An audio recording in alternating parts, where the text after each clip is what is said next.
और फिर उसने फरमाया कि बंदे कितने नाशुक्र हैं कि भाई नेमतें इन्हें हर तरफ से ढांपे हुए हैं, इसके बावजूद मेरा शुक्र अदा नहीं करते। अक्सर नाशुक्रे हैं। और शैतान ने यही मिशन उठाया था कि मैं तेरे बंदों को नाशुक्रा बनाऊं, तू उनको अक्सर नाशुक्रा ही पाएगा। और अल्लाह ने फरमाया कलीलुम मिन इबादी शुकूर, मेरे बंदों में कम ही है जो शुक्र अदा करते हैं। तो गौर करना चाहिए इंसान को अल्लाह की नेमतों पर, ताकि अल्लाह ताला का कुर्ब पैदा हो सके और अल्लाह की याद ताजा हो सके। एक लुकमा जो हमारे मुंह में जाता है, इस लुकमे के साथ बेशुमार नेमतें अल्लाह की वाबस्ता है। एक लुकमे के साथ, बैरूनी भी और अंदरूनी भी। ये लुकमा पूरी कायनात के हरकत में आने की वजह से वजूद में आता है। इस पर पूरी कायनात की मशीनरी काम करती है, तो ये लुकमा हमारे हाथ में आता है। जमीन इसको अंदर अपने रख कर पालती है, बीज की शक्ल गोया बतने मादर के अंदर है, और फिर उसके बाद ये मादर गीती इसको जन्म देती है और एक दूसरी शक्ल में निकाल के जमीन के ऊपर ले आती है, अपने ऊपर खड़ा कर देती है। फिर उसके हुक्म से हवाएं चलती हैं और वो अपनी आगोश खोल के कैसे उसको लहराती है, जैसे माँ बच्चे को अपने आगोश में झूला झुलाती है।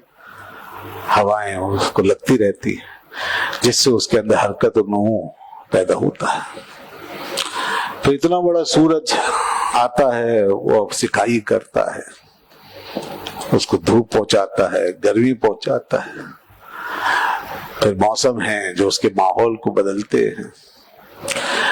फिर समंदरों से बुखारात उठते हैं और वो कहीं अबर बनते हैं और वहां से बारिशें बरसती हैं, तो पानी ताजा ताजा पानी उसको पहुंचता है और यूं पिलाकर उसको और हवाओं के अंदर उसके आगोश में रखकर और सूरज की तपिश और हरारत से उसको सेक करके फिर परवान चढ़ाता रहता है, चढ़ाता रहता है, चढ़ाता रहता है। तो ये जमीन आसमान, ये पूरी कायनात, ये सूरज चांद सितारे, ये सब हमारे एक लुकमे के लिए हरकत में होते हैं और मुतहर्रिक रहते हैं और उसकी तैयारी में लगे रहते हैं। तो इन सारी चीजों से गुजर के वो लुकमा हमारे हाथ में आता है, फिर हम उसको लेके मुंह में रखते हैं और मुंह में जैसे ही जाता है तो फिर यहां से लेकर अंदर तक आखिरी मरहले तक पूरा निजाम जो अल्लाह ने बना रखा है वो अपना अपना काम करना शुरू कर देता है। इधर से मुंह का लुआब शुरू होता है, जुबान के ऊपर जो छोटे छोटे टेस्ट करने के लिए उसने पॉइंट्स बना रखे हैं, ये तह जमाई हुई है जिससे टेस्ट शुरू होता है। ठंडे गर्म के लिए जो उसका सेंसिटिव निजाम है वो बताना शुरू करता है, और इसी तरह नमकीन और मीठा और सारा जायका, यहाँ से ये सारे जो सिस्टम बने हुए हैं और जो पॉइंट्स बने हुए हैं, जो तह जमी हुई हैं, वो सब हमें बताना शुरू कर देती है। फिर ये इतने सख्त हड्डी की तरह दांत, पत्थर की तरह हमारे दांत उस चबाते, और फिर कितनी तंग नालियों से अंदर दाखिल होकर जो पहुंचता है तो मैदे में जाके वहां उसका काम शुरू होता है, तो मैदा उसको हजम करने में लग जाता है। उसका कारामद हिस्सा जो आपको चाहिए वो उसको आगे मुंतकिल करता है जिगर की तरफ, लीवर की तरफ, और उसका बेकार हिस्सा जो फुजला बनता है वो उसको आंतों में फेंकता है ताकि वो फिर अपने रास्ते से, रूट से गुजर के बाहर निकले।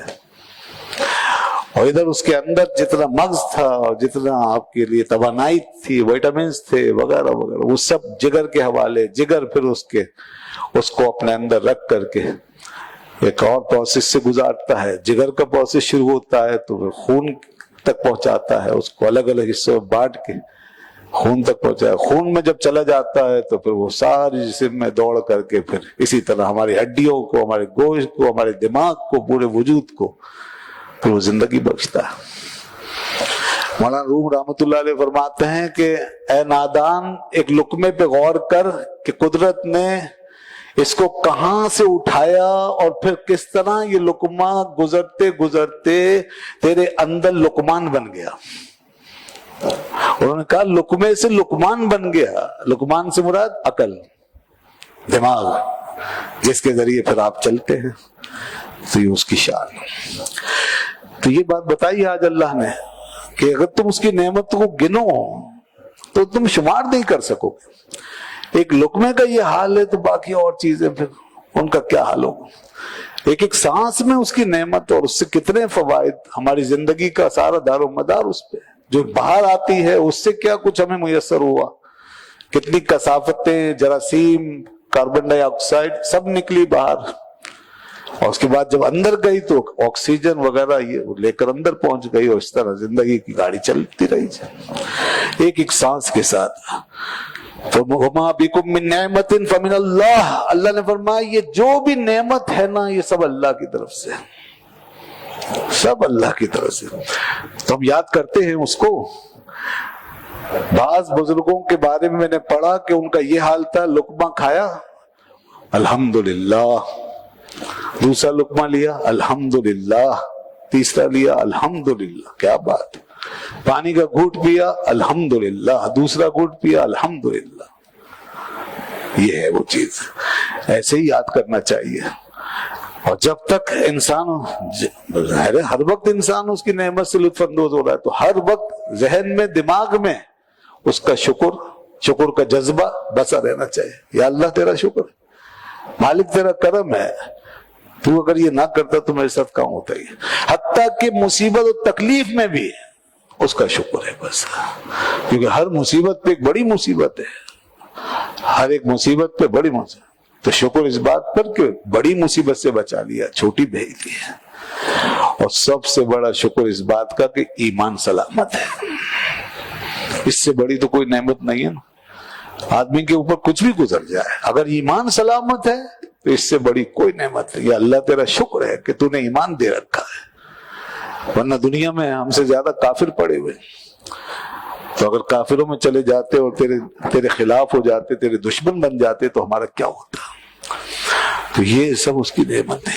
اس لیے اقبال نے کہا، یہ جو لقمے کی بات میں نے کی، اقبال کہتا ہے پالتا ہے بیج کو مٹی میں کون، پالتا ہے بیج کو مٹی میں کون، کون دریاؤں کی موجوں سے اٹھاتا ہے سحاب. سحاب مانے بادل.